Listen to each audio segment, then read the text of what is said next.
은혜 받으실 하나님의 말씀은 요한계시록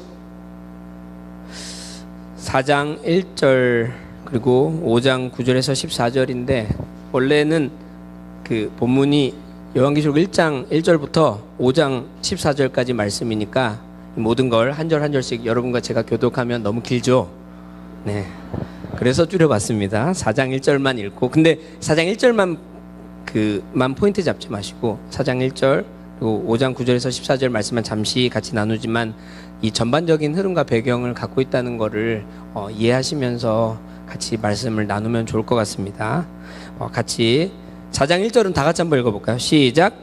이 일 후에 내가 보니 하늘에 열린 문이 있는데 내가 들은 바 처음에 내게 말하던 나팔 소리 같은 그 음성이 이르되 이리로 올라오라. 이후에 마땅히 일어날 일들을 내가 내게 보이리라 하시더라.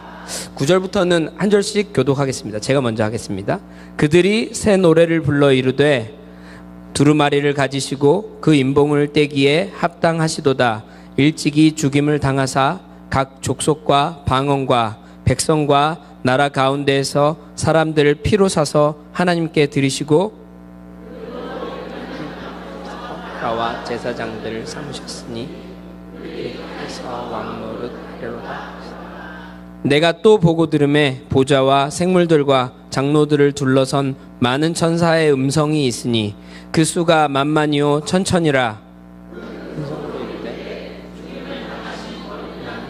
능력과 지혜와 힘과 존귀와 영광과 찬송을 땅하더라. 내가 또 들으니 하늘 위에와 땅 위에와 땅 아래와 바다 위에와 또 그 가운데 모든 피조물이 이르되 보좌에 앉으신 이와 어린 양에게 찬송과 존귀와 영광과 권능을 세세토록 돌릴지어다 하니 다같이 내 생물이 이르되 아멘 하고 장로들은 엎드려 경배하더라. 아멘. 이 말씀을 가지고 이 일 후에 더 깊은 예배로 초청받는 복된 자 바로 당신입니다 라는 제목을 가지고 하나님 주신 은혜를 나눠보고 싶습니다. 지난 한 주도 그랬고 또 아까 얘기한 것처럼 지난 반년간도 그러했듯이 우리는 우리에게 주어진 삶을 참으로 열심히 살고 있죠. 다들 여기서 열심히 안 사는 사람은 없을 거예요. 뭐가 됐든지 열심히는 살고 있습니다. 세상은 우리에게 더 많은 것을 소유하기 위해서 노력하라고 이야기합니다. 근데 우리는 그것이 비진리고 비복음인 것을 알기 때문에 우리들은 그것을 거부하면서도 내면 어딘가에서는 많이 소유하지 못해서 불안하기도 하고 다른 사람들보다 뒤처진다고 생각도 들 때가 참 많은 것 같아요. 그래서 참 불안하기도 합니다. 그런데 사랑하는 성도 여러분, 그리스도 안에 있는 사람은 무엇인가를 많이 소유하느냐에 포커스를 두는 게 아니라 내가 그리스도께 소유함이 되었는가를 살아가는 매 순간에 경험하고 있는지에 대해서 가치를 두고 살아야 됩니다. 우리는 언제 스스로가 그러면 내가 그리스도께 연결되어 있구나, 내가 그리스도께 속했구나, 내가 주님께 속해 있구나 하고 경험하게 될까요? 저희 집에 그 세 자녀들이 있는데 모 형제 2명과 자매 1명 살고 계시는데요. 그 친구들은 저를 아빠로는 인식을 해요. 근데 저라는 사람은 잘 모르는 것 같아요. 정확하게는 제가 어떤 사람인지를 모르는 거겠죠. 아직까지는 어리니까. 근데 제가 그런 자녀들에게 어떻게 하면 나를 아빠라는 사람이 어떤 사람인지를 조금은 알려줄 수 있을까 고민을 하다가 제가 항상 생각했던 게 아버지라는 존재를 통해서 사실은 하나님 아버지를 투영받을 수 있는 가장 첫 번째 그 하나님을 만나는 수단과 도구가 되는 그 표현의 수단이 가정에서의 아버지가 되잖아요. 그래서 하나님의 신실하심을 제가 신실한 사람은 아닐지 모르지만 하나님 신실하시다는 것을 자녀들에게 가르쳐주고 싶은데 어떻게 가르쳐야 될지 항상 고민하다가 자녀가 처음 생겨서 나면서부터 제가 마음 먹은 게 딴 건 몰라도 자녀들에게 한 약속은 다 지키자. 그게 작은 약속이든 큰 약속이든 아빠는 약속을 지킨다는 걸 경험시켜주자 라는 거를 생각했어요. 그래서 그것 때문에 제가 정말 정확하게 쿵 찍어서 이건 약속한다, 이건 내가 보장한다 한 것도 지킨 게 많은데, 사실은 지나가다 그럼 당연히 해주지, 저는 사실 뭐라고 말했는지도 모르는 것들을 얘기하고 넘어갔다가 그 약속을 근거로 빌미를 드러내니까, 그렇지, 그 약속을 내가 했지, 내가 왜 그랬을까 이러면서 들어주마, 어쨌든 들어주마.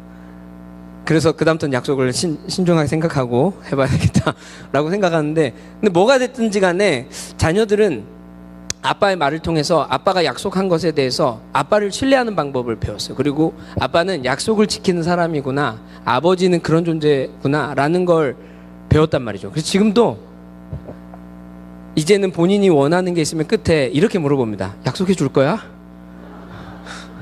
이 보증수표죠. 여러분, 아까 약속의 말씀을 기억하시냐고 하는 것도 사실 우리에게 동일한 의미 같아요.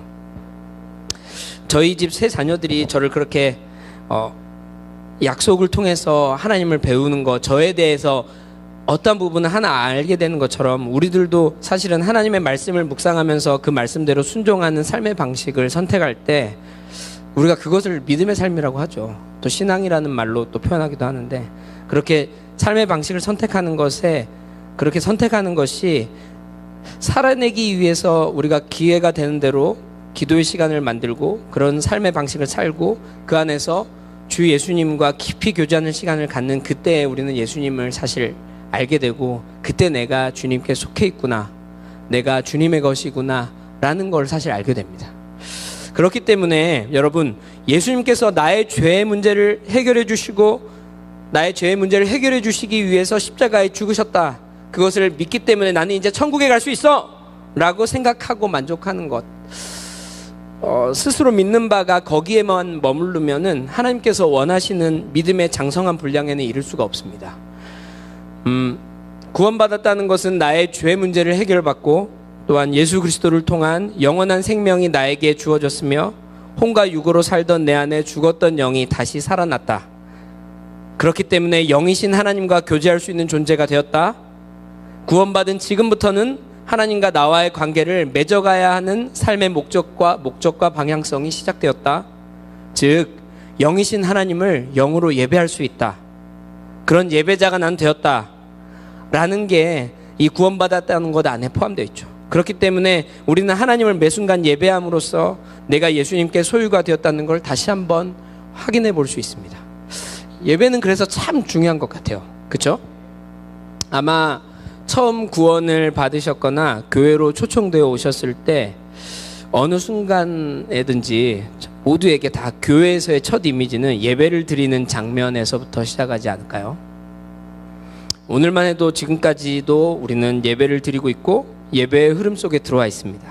그리고 하나님의 입장에서 보실 때 나의 예배가 성경적인 방향을 향하여 있는가, 이걸 확인해 볼 수 있는 방법이 있는데, 한번 잘 생각해보세요. 지금도, 그리고 오늘 예배가 끝난 후에도 예배를 정확하게 그렇게 성경적인 방향 안에서 나의 예배가 성경적인 방향을 향해 있는가를 확인해 볼 수 있는 근거가 어디냐면, 예배를 드리면서 또는 또 예배를 드린 후에 내 안에 하나님을 더욱 사랑하게 되는 마음이 생기는지 한번 확인해 보세요. 그리고 또 그것이 생기는 것을 넘어서 하나님 사랑하는 마음이 내 안에 넘쳐나고 있는가, 이것도 한번 확인해 보세요. 그리고 기쁨이 주어지고 있고 나에게 주어진 삶의 시간 속에서 하나님의 뜻을 이루어드리고 싶은 갈망이 생기는가, 그리고 내 삶 속에 하나님의 나라를 이루어드리는 것을 경험하고 싶은 그런 목마름이 생기는가, 이것을 확인해 보면 내가 적어도 오늘 예배가 그 예배의 어떠한 범주의 모든 것에까지 우리가 다 체크할 수는 없어도 적어도 함께 모여서 드린 예배 속에서 내가 예배를 하나님 앞에서 하나님 원하시는 그 예배자의 모습을 조금이라도 내가 갖춘 것, 반대로 얘기하면 그것이 하나님 나의 예배를 기쁘게 받으셨는지에 대해서 확인해 볼 수 있는 그런 방법입니다. 여러분들 지금은 어떠십니까? 네, 기쁨이 넘치시네요. 네. 질문하면 안 된다는 걸 깜빡했네요. 근데 물론 이러한 목적성이 있는 목마름으로 이어진다고 해서 모두 다 잘 성공했다라고 이렇게 딱 확정 지을 수는 없어도 이게 조금은 그 예배를 자기의 예배를 스스로 체크해 보는데 도움이 되는 질문들인 것 같아요. 사랑하는 성도 여러분, 여러분들의 예배는 지금은 어떤 깊이에 있습니까? 그러면 섣불리 나의 예배 깊이가 이렇습니다라고 대답하기가 좀 쉽지가 않죠. 그걸 누가 판단하겠어요? 주님이 아시는 건데. 그렇다면 다른 질문을 좀 해볼까요? 그러면 여러분들은 지금보다 더 하나님을 예배하는 예배의 깊이가 깊어지시기를 갈망하십니까? 저도 갈망합니다. 아멘. 특별히 저희 공동체에는 정다정 전도사님도 계시고 김사랑 전도사님도 계시고 유영우 간사님 같은 이런 깊은 예배 인도자들도 계시고 또 공교히 연주하는 노래하는 예배팀들도 계셔서 저희 예배가 얼마나 풍성한지 모르겠어요. 그렇지만 그렇게 예배팀이 있고 정말 깊은 예배 인도자들이 있다고 해서 그것이 개개인의 예배자로서의 기쁨을 실질적으로 만들어줄 수는 없습니다. 말씀드렸듯이 결국은 각자가 예배자로서 예배의 기쁨을 얻어가려면 주어진 삶 속 어떤 순간에도 그 속에서 말씀하고 계신 하나님을 경험하고 그로 인하여 하나님을 알아가는 만큼 우리의 예배자로서의 기쁨도 얻어진다고 저는 생각합니다. 예수님께서 요한복음 15장 1절에서 5절에 이렇게 말씀하셨는데 혹시 좀 띄워주실 수 있나요? 같이 한번 읽어볼게요. 시작. 나는 참 포도나무요 내 아버지는 농부라. 무릇 내게 붙어 있어 열매를 맺지 아니하는 가지는 아버지께서 그것을 제거해 버리시고 무릇 열매를 맺는 가지는 더 열매를 맺게 하려 하여 그것을 깨끗하게 하시느니라. 너희는 내가 일러준 말로 이미 깨끗하여졌으니 내 안에 거하라. 나도 너희 안에 거하리라. 가지가 포도나무에 붙어 있지 아니하면 스스로 열매를 맺을 수 없음 같이 너희도 내 안에 있지 아니하면 그러하리라. 나는 포도나무요 너희는 가지라. 그가 내 안에 내가 그 안에 거하면 사람이 열매를 많이 맺나니 나를 떠나서는 너희가 아무것도 할 수 없음이라. 아멘. 우리들이 복음 안에서 살아가려고 할 때 때때로 어려움이 있는 이유는 단 하나입니다. 더 열매를 맺게 하려고 그것을 깨끗하게 하고 싶은 농부가 되시는 하나님의 풍성한 마음 때문이겠죠. 결국 우리들이 살면서 아까도 찬양하면서 고백했지만 성공할 때도 실패할 때도 무언가 잘 되고 있든 그것이 안 되고 있든 어려운 일들을 참으로 경험하고 있는 중에서든 이 모든 일들 후에 하나님은 우리들을 더 깊은 관계로 들어가게 하시고 그것을 더 깊은 예배로 들어가게 하려고 하시는 하나님의 은혜인 줄로 믿습니다. 지금까지 이런 나눈 마음들을 가지고 본문을 잠깐 보면 아까 대표적으로 읽은 요한계시록 4장 1절의 시작에 뭐라고 써있냐면 이 일 후에 라는 말씀으로 시작합니다. 이 일 후에라는 내용, 그러니까 앞에 무슨 일이 있었고 그 일 후에라는 얘기잖아요. 그래서 계시록 2장 3장에 어떤 이야기가 있었는가를 쭉 얘기하면 엄청 길겠죠. 제가 그래서 여러분들을 섬겨드리기 위해서 간략하게 얘기해드리겠습니다. 주님이 사도 요한에게 나타나셔서 아시아에, 지금 아시아라고 하면은 우리들이 있는 이 극동아시아 쪽만 얘기하는 게 아니라 그때 당시에 소아시아 지역에 있었던 아시아 7 신앙 공동체가 있었어요. 그 신앙 공동체에게 주 예수님께서 진정으로 사랑하시기 때문에 전하고 싶은 이 신랑의 마음을 좀 기록해서 편지해서 좀 보내달라고 하셨는데 주 예수님은 당신께 속한 모든 성도들과 함께 계시기 때문에 그 7 공동체의 신앙의 그들의 삶, 그리고 그들의 삶 속에 있는 중심이 뭔지를 보고 계셨어요. 그래서 그 7 공동체에게 격려와 위로, 그리고 책망, 그리고 또 약속의 말씀을 그들에게 주시고 싶었어요. 이런 디테일한 내용들이 이제 그 계시록 2장 3장에 적혔는데 전에도 제가 한번 나눴기도 했고 이 7 교회에게 하시는 편지하시는 것들을 아마 많이 평상시에도 많이 묵상하고 계시고 즐겨 듣는 말씀이라고 생각하시기 때문에 오늘은 생략하겠습니다. 근데 그러한 내용들이 있었어요. 근데 이렇게 주님이 7 이 공동체에게 편지하시는 것도 사실은 열매를 맺는 가지는 더 많은 열매를 맺게 하고 싶어서 그것을 깨끗하게 하시고 싶은 그 예수님의 마음이 담겨져 있는 한 장면이 아닐까요? 그렇죠? 전에는 저도 이 일곱 공동체의 신앙의 생활의 모습 중에서 나는 어떤 공동체가 갖고 있는 그 신앙의 모습에 더 가까울까? 그리고 내가 추구해야 되는 공동체의 모습은 빌라델비아 공동체처럼 내가 저렇게 교회처럼 살아야 되겠구나 하고 여기까지만 생각을 했어요. 사실 뭐 여기까지 생각하는 것도 귀한 은혜고 감사한 반대, 오늘 나누고 싶은 건 뭐냐면 그 일곱 공동체가 어떤 공동체는 책망도 받고 어떤 교회는 격려와 위로도 받고 어떤 교회는 칭찬도 받고 막 했는데 그들의 삶이 얼마만큼 많이 완전했는가에 관심을 두고 싶은가 보다, 먼저 그들이 성공을 했든 실패를 했든 어쨌든 그들 안에서는 복음 안에서 살아가려고 하는 삶의 방식이 있었는가, 그런 삶의 변화점들을 갖고 있었는가. 즉 무더니도 구원받은 사람, 영생을 소유한 사람, 영이 살아난 사람, 하나님을 예배할 수 있는 자격이 주어진 사람으로서 살아가야 하는 그 삶의 영속성을 그들이 갖고 있었는가. 사실은 거기다 더 포커스를 맞추고 싶어요. 그런 것이 있었기 때문에 사실 주님이 편지도 하신 거잖아요, 그죠? 그런 관점에서 계시록 2장 3장 이런 아시아의 일곱 공동체를 보면 현재 우리 공동체 한 사람 한 사람의 모습과 참 많이 닮아 있는 것 같습니다. 우리들도 어떻게 보면 현재 지금 살아가면서 그 모습이 막 훌륭해 보여서 칭찬과 격려와 위로를 받는 사람도 있고, 또 어떤 이들은 삶에서 책망받을 만한 일도 있을 수 있어요. 저도 그럴 수 있고요. 그리고 또 어떤 분들은 지금을 인내하면서 버텨내면서, 하지만 그 인내하고 버팀 속에 하나님께서 약속하신 약속의 말씀이 있기 때문에 그것을 믿고 소망을 갖고 사는 사람도 있어요. 그러면서 라우디아 교회, 빌라델비아 교회, 사대 교회, 이런 일곱 공동체 교회의 모습이 다 우리 공동체 안에 한 사람 한 사람의 그런 모습들을 혼합적으로 갖고 살아가고 있구나. 그런 의미 때문에 그런 거를 결합해 본다면 사실 오늘 본문 읽은 4장 1절에 이 일 후에 라는 표현은 우리에게도 매우 유의미하지 않습니까? 그렇죠?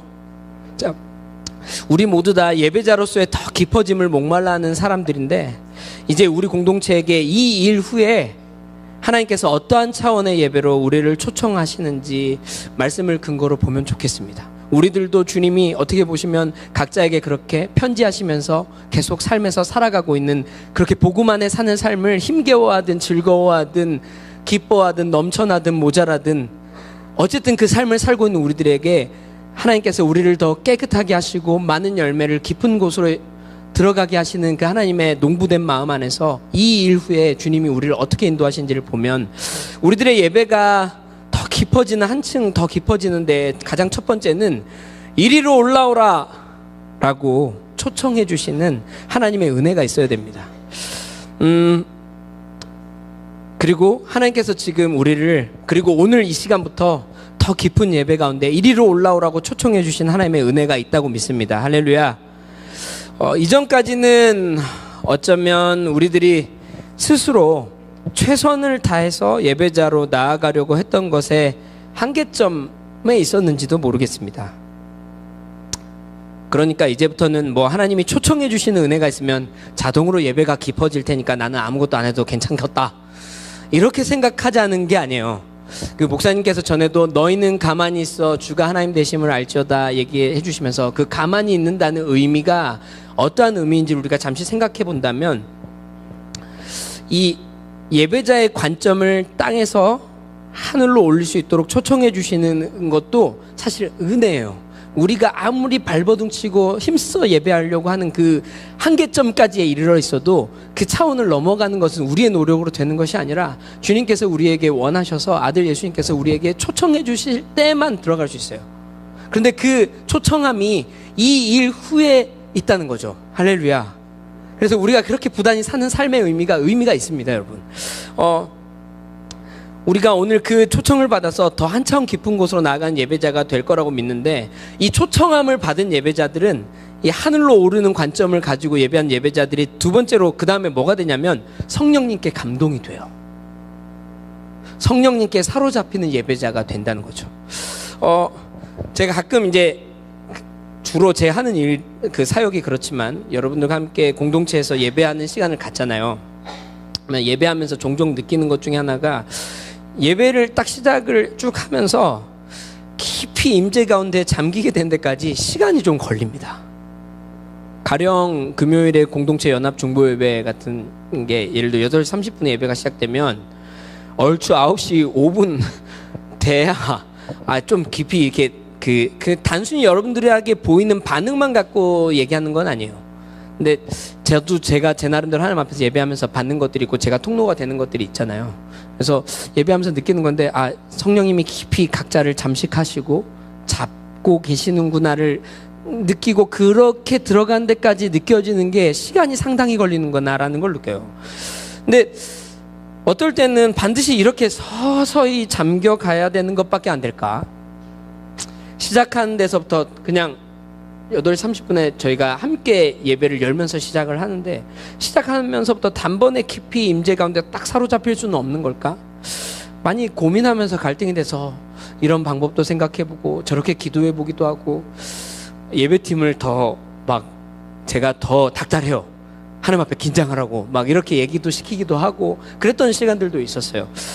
근데 여러분 바라기는 우리가 소그룹 단위로 모이시는 예배에서든지 대그룹이 전체가 함께 모여서 예배하든지 주중에 있는 예배의 주제의 성격을 따라 예배하든지 어느 시간에 예배하려고 스스로 할 때마다 그 예배하는 시작에 바로 성령님께 감동되는 예배로는 이제는 우리의 차원이 올라갈 줄로 믿습니다.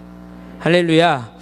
그래서 더 이상은 우리가 하나님의 이렇게 올라오라고 불러주시는 그 부르심 앞에 설 때 성령님의 감동되는 것이 오래 걸리지 않고 4장 2절에 뭐라고 써있냐면 한번 띄워줘 보실래요? 요한계시록 4장 2절요. 내가 곧이요 곧 내가 한 번 더 내가 곧 성령님의 감동되는 은혜가 저희들 공동체 가운데 이 일 후에 있기를 원합니다. 초청함을 받아서 이렇게 성령님께 사로잡힌 예배자가 곧 바로 하게 되는 건 뭐냐면 보는 거예요. 예배는 보는 겁니다. 그렇다고 명쾌하게 예배는 보는 거예요. 그렇죠? 한 번 더 올려주세요. 안 되나요? 예배는 보는 거예요. 끊임없이 보는 거예요. 근데 끊임없이 뭐를 보는 걸까요? 여러분들 예배할 때 볼 때 뭐 보세요? 예전에는 우리들 함께 예배 드릴 때 저 사람은 왜 저러는 거야? 저 너무 오버하는 거 아니야? 와, 저거는 가식 아닌가? 라는 식의 다른 예배자들을 보는 시선이 하나님을 보는 시선보다 더 강하지는 않았습니까? 또는 저 사람이 나를 어떻게 볼까? 나 지금 이렇게 예배하고 있는데 나 지금 얼굴 모양이 너무 부끄러운 모양 아니야? 아니면 나 이렇게 손을 틀면 뭐하냐? 나중에 또 실패할 텐데 라는 어떠한 그런 식의 자기 자신을 바라보는 시선이 그러면 또 하나님을 보는 시선보다 강하지는 않았나요? 우리가 예배를 하나님께 드릴 때는 이 일 후에는 하나님께서 우리를 하나님 차원에 있는 곳으로 높은 곳으로 올려주시고 그 즉시 성령님께 감동됨 안에서 우리가 믿음으로 눈앞에 펼쳐져 있는 것을 보는 것은 압도당할 수밖에 없는 하나님의 거룩하심, 돌처럼 딱딱하게 굳어져 있는 마음조차도 녹여버리시는 하나님의 사랑, 온 우주의 중심에 계시고 모든 시간의 시작 그리고 지금 그리고 나중에도 계시는 그 하나님의 시간 속으로 들어가는 거, 나의 중심 속 가장 깊은 곳까지 꿰뚫어서 비추시는 하나님의 빛, 하나님으로부터 나오는 측량할 수 없는 선하심, 표현할 수 없는 많은 것들이 있는 것 같아요. 사실은 그런 것들을 보는 차원으로 하나님께서 우리를 인도해 주신다고 생각합니다. 각자가 하나님 앞에 예배할 때 그러한 것들을 보고 경험하는 일들이 많아지기를 정말로 축복해요. 저도 그렇게 되기를 원하고 저희 공동체가 그런 차원의 예배자들로 깊이 들어가지는 예배자들이 되시기를 바랍니다. 이렇게 한 사람 한 사람이 다 이런 하나님의 영광 안에 머물 수 있기를 원하고 하나님께서 우리들을 그런 차원으로 인도해 주시는데 지금 이제 이러한 얘기들을 계속 하다 보니까 본문에 기록되어 있는 거 지금 4장 1절 하나 얘기했거든요. 1절에 그것도 초반에 두 글자. 이제 이걸 다 얘기하면 오늘 저녁 먹을 때까지 말해서 나눠야 되는데 제가 또 이번 주 금요일 목사님이 하실 거니까 또 금요일도 시간이 없어서 저녁 먹을 때까지 같이 한번 나눠보시렵니까? 네, 아무도 웃기만 하시지 않으면은 그런 눈빛으로 쳐다보지 마세요. 알겠어요? 그냥 이 하나하나가 사실 다 이 계시록의 오늘 본문 잡은 거 하나하나가 다 깊이 묵상해봐야 될 묘사와 표현들을 기록해놨고 그 양이 많기 때문에 다 얘기할 수는 없지만 그리고 또 어떤 그 계시록을 해석하는 사람들의 입장 늘 있잖아요. 그래서 막 이것이 맞고 이렇게 해석하는 게 맞냐 틀리냐 이런 혹시 묵상을 하고 오셨다면 핀트가 좀 나간 것 같아요. 그냥 이런 식의 얘기를 하고 싶은 건 아니에요. 근데 이제 그래도 4장하고 5장 본문을 잡았는데 뭔 일이 대체 있는 거야. 아까 2장 3장에서 그 아시아 7교회들에게 편지하시고 그리고 주님이 요한을 이리로 올라오라고 하셔가지고 보여주신 것, 요한이 본 게 뭔가를 이미지로 잠깐 설명을 해볼게요. 여러분들 제가 한번 쭉 이미지를 이렇게 얘기해 볼 테니까 여기가 지금 그 하늘로 올려진 것이라고 생각하시고 여기다 홀로그램을 공간에다가 좀 띄우시고 한번 상상해 보세요. 올라왔는데 딱 보니까 하나님의 보좌가 있어요. 그리고 그 보좌에 하나님께서 앉아 계세요. 하나님을 어떻게 표현했고 하나님 본 모습이 어떻다 이런 걸 다 하는 건 다 생략하겠습니다 지금. 그리고 보좌 주변에 내생물이 있어요. 이 내생물이 있는데 내생물이 어떻게 생겼는지도 본문을 보세요. 자, 24장로가 있어요. 그러니까 보좌가 하나님의 보좌가 계신 보좌 주변으로 24장로가 앉는 24개의 보좌도 같이 있어요. 그리고 이 보좌에는 24장로가 앉아 있고 그리고 보좌 내생물들 주변으로 수천 수만의 천사가 또 있어요. 하나님 이런 곳에 계시고 하나님 앞으로 막 유리 바다 같은 이 수정들이 쫙 펼쳐져 있고 막 이래요. 자, 이런 상황에 다들 하나님 앞에 경배 드리고 있어요. 경배를 드리고 있는데 이 경배의 내용을 막 보면 하나님께 압도당할 것 같아요. 하나님이 절대자이심이 표현되어 있고 하나님 딱 이 4장을 쭉 읽어보면 하나님 온 우주의 왕이시구나, 만물의 중심이구나, 모든 것의 시작이시구나, 권능자시구나, 누구도 감당할 수 없는 능력을 갖고 계시구나. 한마디로 더 only one. 사장을 보면 그런 하나님을 예배하는 것이 있어요. 근데 그런 하나님께서 하나님의 오른손에, 보통 오른손 하면 이 능력과 권능의 상징이잖아요.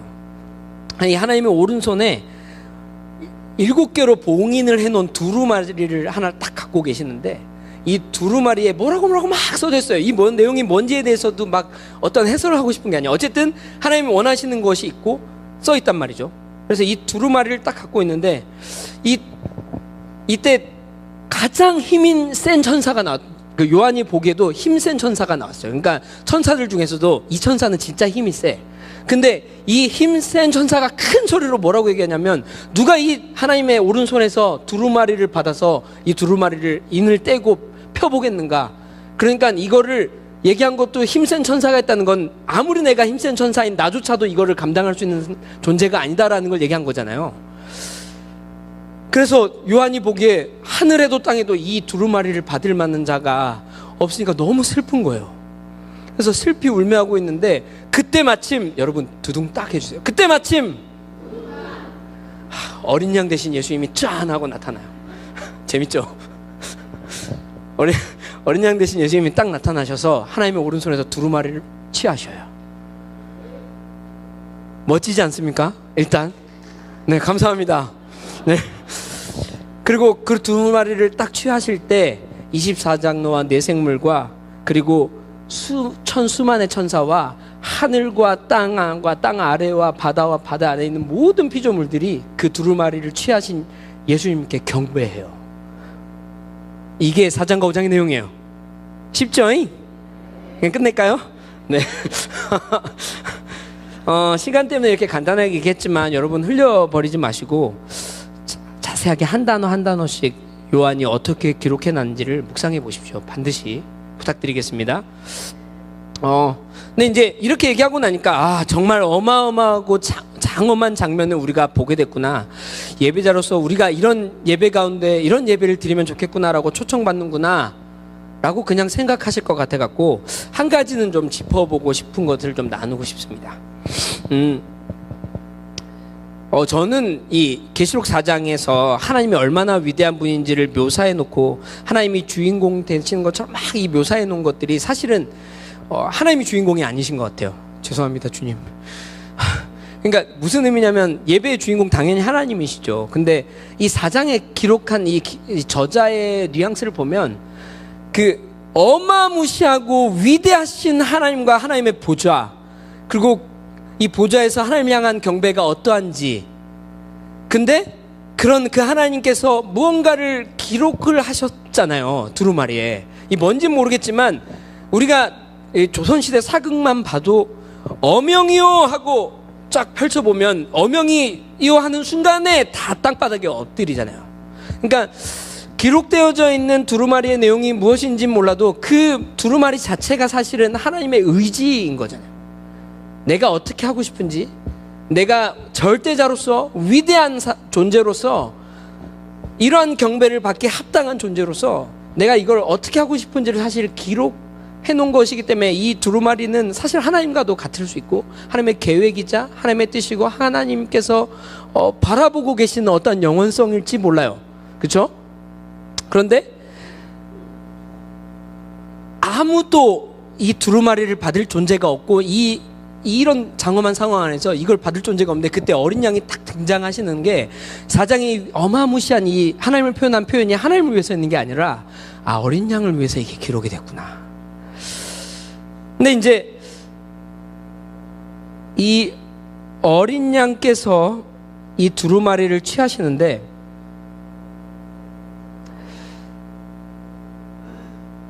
이 두루마리를 취하시는 것을 보면서 제가 무슨 생각을 했냐면 우리가 예배를 참되게 드리려면 임재와 능력과 목적을 경험해야 된다는 것을 배우지 않겠어요? 그러니까 예배를 하나님 앞에 드릴 때는 하나님의 임재를 경험하고 그 임재 가운데서 하나님의 능력을 맛보고 그리고 하나님께서 원하시는 하나님의 목적에 이르는 데까지 가야 예배가 참되게 드려졌다라고 우리가 계속 배워왔고 그렇게 예배하려고 우리도 부지런히 애를 쓰는데 이 천상의 예배에서도 하나님의 임재와 능력과 목적이 경험이 돼요.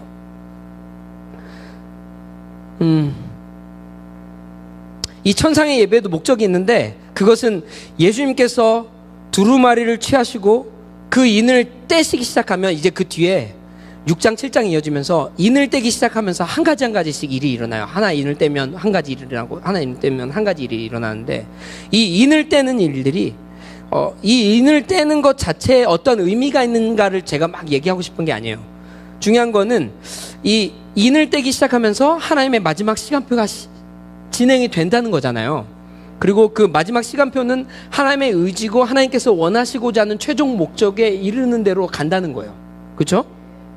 그래서 하늘의 예배에서 목적에까지 이르는 경험을 하려고 할 때 왜 예수님께서 어린 양의 모습으로 그것을 취하셨는가요?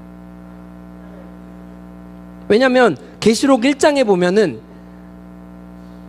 예수님께서 사도 요한을 찾아오셨을 때 이 사도 요한이 이 나에게 말씀하시는 분이 누구신지를 보려고 뒤돌아보거든요. 근데 그때 보신 요한이 본 예수님의 모습은 너무나 황홀할 정도로 아름다운 분이에요. 한번 볼까요? 계시록 1장 1절에서 13절에서 16절. 계시록 1장 13절에서 16절 말씀요.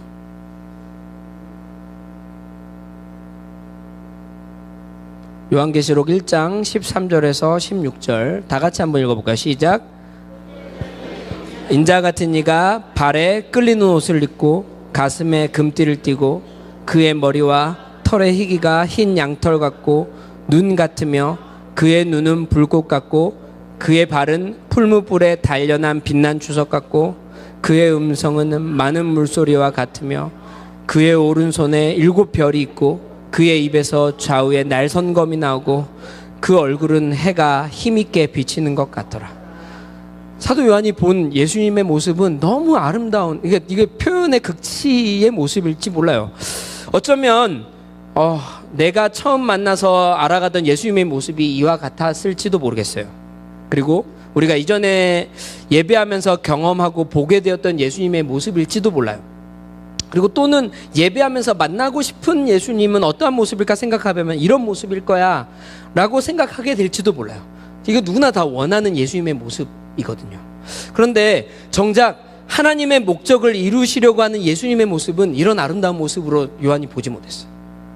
하나님의 목적을 이루어드리려고 하는 예수님의 모습은 어린 양의 모습이었어요. 그것도 그냥 흠없고 하얀 순한 어린 양이 아니라 처참하게 일찍이 죽임을 당한 것 같은, 처참하게 자기를 부인하셔서 죽임을 당한 것 같은 어린 양의 모습. 우리가 예배를 드릴 때 온전히 예배가 경험되어지려면 하나님의 임재를 경험하는 것에 대해서 만족해서는 안 돼요. 여기까지도 못 가는 분들이 혹시 계신다면 하나님의 임재를 갈망하십시오. 그렇지만 이 일 후에 하나님께서 우리를 감동되게 하실 터이니 반드시 우리가 예배할 때마다 그런 일들이 일어날 줄로 믿습니다. 예배의 임재를 경험한다고 해서 만족하지 맙시다. 그리고 임재 가운데 있어서 자기가 원했든 원하지 않든 하나님이 그거 가운데 계시기 때문에 하나님으로부터 나오는 많은 것들을 경험하게 될 거예요. 근데 그것을 경험한다고 해서 거기에 만족해서도 안 돼요. 그 하나님을 경험한 것을 통해서 마침내 하나님께서 원하시는 목적에 다 다루는 것, 주님과 내가 십자가를 통해서 완전히 하나 되어져 있다는 것을 경험하는 것, 그것이 믿어지는 것, 그것을 또 다른 말로 하나님과 내가 완전히 하나 됐다라고 이렇게 표현하는데, 이것이 우리의 예배의 목적일진데 우리가 예배의 목적 부분에 가서 보게 되는 건 결국 뭐냐면 죽임당하신 어린 양이에요. 하나님의 뜻을 이루어드리기 위해서 처참하게 자기를 부인하신 어린 양. 하나님께서 우리 공동체 모두를 더 깊은 예배의 차원에 이르게 하시기 위해서는 결국은 자기 부인의 믿음을 소유하며 십자가의 완전한 주님과 나의 연합되어졌음을 확인하는 것 속에 하나님의 말씀을 순종함으로 이루어드리는 깊은 예배의 목적에 이르는 예배자들로 우리들을 다 초청하고 계시는 거예요. 이 일 후에. 할렐루야. 근데 왜 목적되는 두루마리를 7개의 봉인을 해놓으셨을까? 뭐 여러 가지 7이 주는 성경적인 의미가 많기도 하고 그 의미를 다른 어떤 의도를 갖고 해석하자고 하는 건 아닙니다. 그런데 오늘 이런 맥락 안에서 얘기를 해보자면, 이렇게 보세요. 인을 우리가 편지가 예를 들어 있는데 편지에 스티커로 7개를 이렇게 딱 붙여놨다고, 씨를 이렇게 붙여놨다고 생각해 보세요. 그것도 그냥 편지가 아니야. 누군가 나에게 주는데 이 편지가 그 어마어마한 위대하신 하나님이 나에게 주신 편지라고 생각해 보세요. 그럼 이 편지를 보려고 할 때 쫙 뜯어가지고 상남자처럼 편지 뜯어보실 것 같아요? 절대 안 그럴걸요. 아마 씨를 하나 띄고 아니면 칼 갖고 하나 이렇게 슥슥 긋고 또 하나 슥슥 긋고 슥슥 그어가지고 인을 하나씩 떼가면서 그 마음을 가지고 연단 말이죠. 그렇죠? 근데 이 뭔가 일을 하나씩 떼는 거는 이렇게 뭐랄까요, 한 단계 한 단계 거쳐가는 뭔가 절차를 밟는 느낌이잖아요. 그래서 우리가 두루마리에 있는 그러니까 천상의 예배 가운데서도 목적이 있는데 그 목적은 예수님께서 하나님의 두루마리를 취하시는데 그 목적이 있어요. 왜냐하면 그 목적, 두루마리를 취해서 두루마리를 펴실 때 하나님의 목적이 이루어지거든요. 마치 그런 것처럼 우리가 두루마리를 펴는 하나님의 목적에 이르는 깊은 예배자들이 되려면 인을 떼야 돼요. 첫 번째 인을 뗄 때 예수님의 죽음에 내가 연합되어졌다는 걸 확인해야 돼요. 두 번째 인을 또 뗄 때 예수님의 부활이 내 안에 있음을 확인해야 돼요. 세 번째 인을 뗄 때 예수님께서 장사 지낸 바 된 것에 내가 연합되어져서 같이 장사되어졌다는 것을 경험해야 돼요. 그리고 네 번째 인을 뗄 때 예수님의 승천하심에 내가 연합되어져 있다는 것을 봐야 돼요. 다섯 번째 인을 뗄 때 예수님께서 보좌에 앉으셨은 그 보좌에 나도 연합되어져 있음을 알아야 되고, 또 하나의 인을, 여섯 번째 인을 뗄 때 예수님의 영이신 성령님께 나도 완전히 연합되어서 사로잡혀졌다는 것을, 그리고 일곱 번째 인을 뗄 때 예수님의 다시 오심을 이뤄가는 예배자의 삶에 내가 연합되어져 있음을 확인해야 되는 거예요. 목적에 이르는 데는 반드시 7가지 연합을 확인해야 돼요. 그리고 아름답고 고결한 모습으로가 아니라 처참하게 자기를 부인하는 모습 속에 목적을 이루는 데까지 이루는 삶의 예배자들이 되기를 원합니다. 여기에 있는 저희 모든 사람들, 그리고 또 여기 눈에 보이지 않고 있지만 함께 예배하고 있는 지교회에서도, 그리고 또 이곳 월드비전 커뮤니티 안에 행하시는 하나님을 기억하시면서 알기에 주목하여서 함께 보고 계시는 예배자들, 그들의 예배 처소에서도 모든 이들이 다 이런 차원의 예배에 머무르기를 간절히 원합니다. 말씀을 마무리하려고 합니다. 사도 요한은 하늘로 올리시려는 주님의 초청에 눈을 들어서 제일 먼저 한 가지를 보았습니다. 그건 뭐냐면 바로 열린 문이 있었다는 거예요.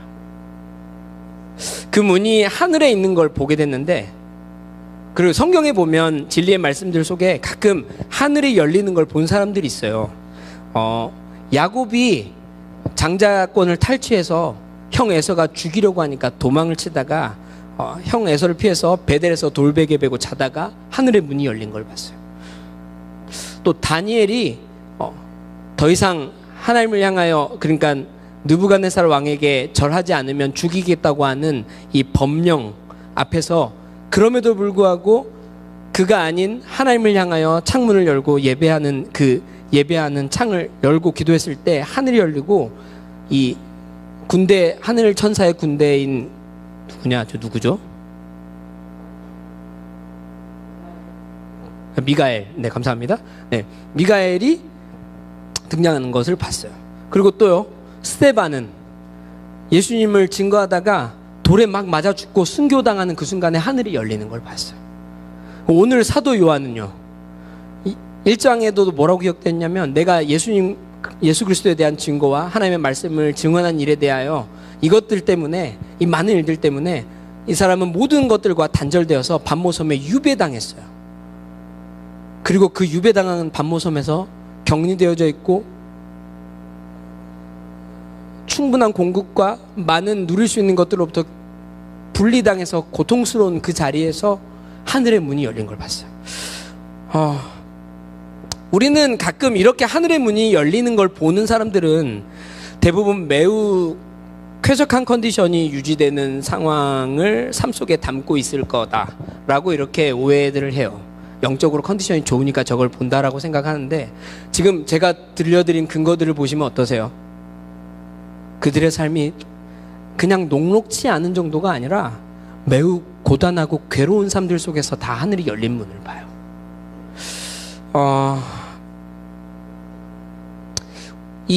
오히려 이런 열린 문을, 하늘의 열린 문을 믿음으로 볼 수 있는 깊은 곳으로 초청을 받는 예배자들은 다들 고난 속에 있고 복음 안에서 고뇌하고 때로는 어려운 환경을 담고 있는 삶을 다들 소유하고 있습니다.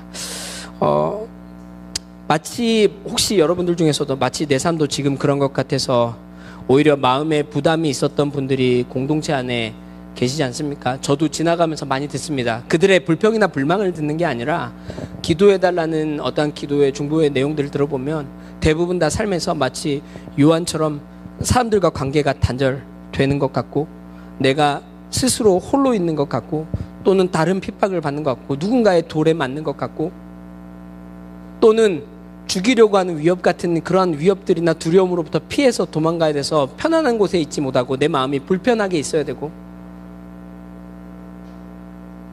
이 많은 상황들을 우리 공동체들이 사실 겪고 있어요. 근데 이 일을 겪고 있다는 것은 너무너무 기쁜 일이에요. 여러분, 이런 일들을 겪고 계시는 것들을 갖고 계시면 여러분들 기뻐하시길 바랍니다. 할렐루야. 왜냐하면 하나님께서 지금보다 우리를 더 깊은 차원의 예배로 하늘의 문을 여는 것을 보여주시고 우리를 그런 곳으로 초청하고 계시기 때문입니다. 함께 좀 기도했으면 좋겠습니다.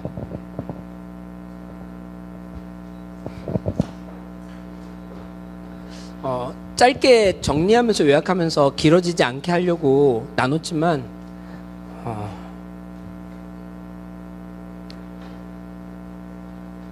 주님, 오늘 저를 통해서 함께 나누고 싶은 주님의 은혜는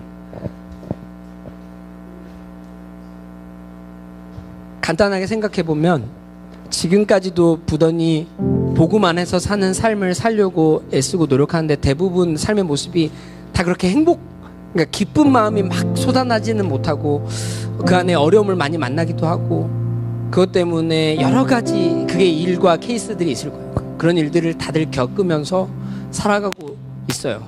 그런데 그 일들은 주님께서 우리가 그분께 붙어있는 가지로서 우리가 그런 열매들을 맺어가잖아요. 예수님께 붙어있기 때문에. 그런데 더 많은 열매를 맺게 하시려고 우리를 깨끗하게 하시는 과정일 거라고 생각해요. 마치 7 공동체가 주님께 편지 받아서 여러 가지 이야기를 들었듯이, 근데 그런 일들을 겪은 공동체는 각자 우리들 한 사람 한 사람은 이 일 후에 반드시 주님께서 우리를 더 깊은 차원의 예배 깊은 곳으로 초청하시는 은혜가 있다는 것을 기억하십시오.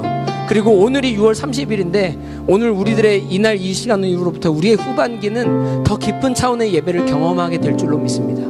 그것은 예수님조차도 당신의 아름다움을 부인하시고 처참하게 자기를 부인하셔서 하나님의 두루마리를 취하시고 하나님의 목적을 이루어드리시는 것처럼 우리들 스스로도 모두 다 이 7가지의 연합을 매번 매순간의 연합을 통해서 경험하면서 하나님의 목적을 우리가 예배 자리에 모인 것에서도 마찬가지고 소그룹이 모여서 예배할 때도 마찬가지며 개인의 삶을 살아가는 곳에서 예배할 때도 그 안에서도 이 7가지 연합을 통해서 철저하게 자기를 부인하고 희생제물로 자기가 드려짐을 통해서 하나님의 목적을, 하나님의 나라가 시작되어지고 마무리되어지는 것, 자기 삶에 이루어져야 될 것들이 이루어지는 것을 다 경험하는 그러한 깊은 차원의 예배자들이 다 되기를 원합니다. 그러한 의미로 함께 좀 이 찬양 같이 하고 이 찬양의 고백들을 붙잡고 같이 기도하면 좋겠습니다.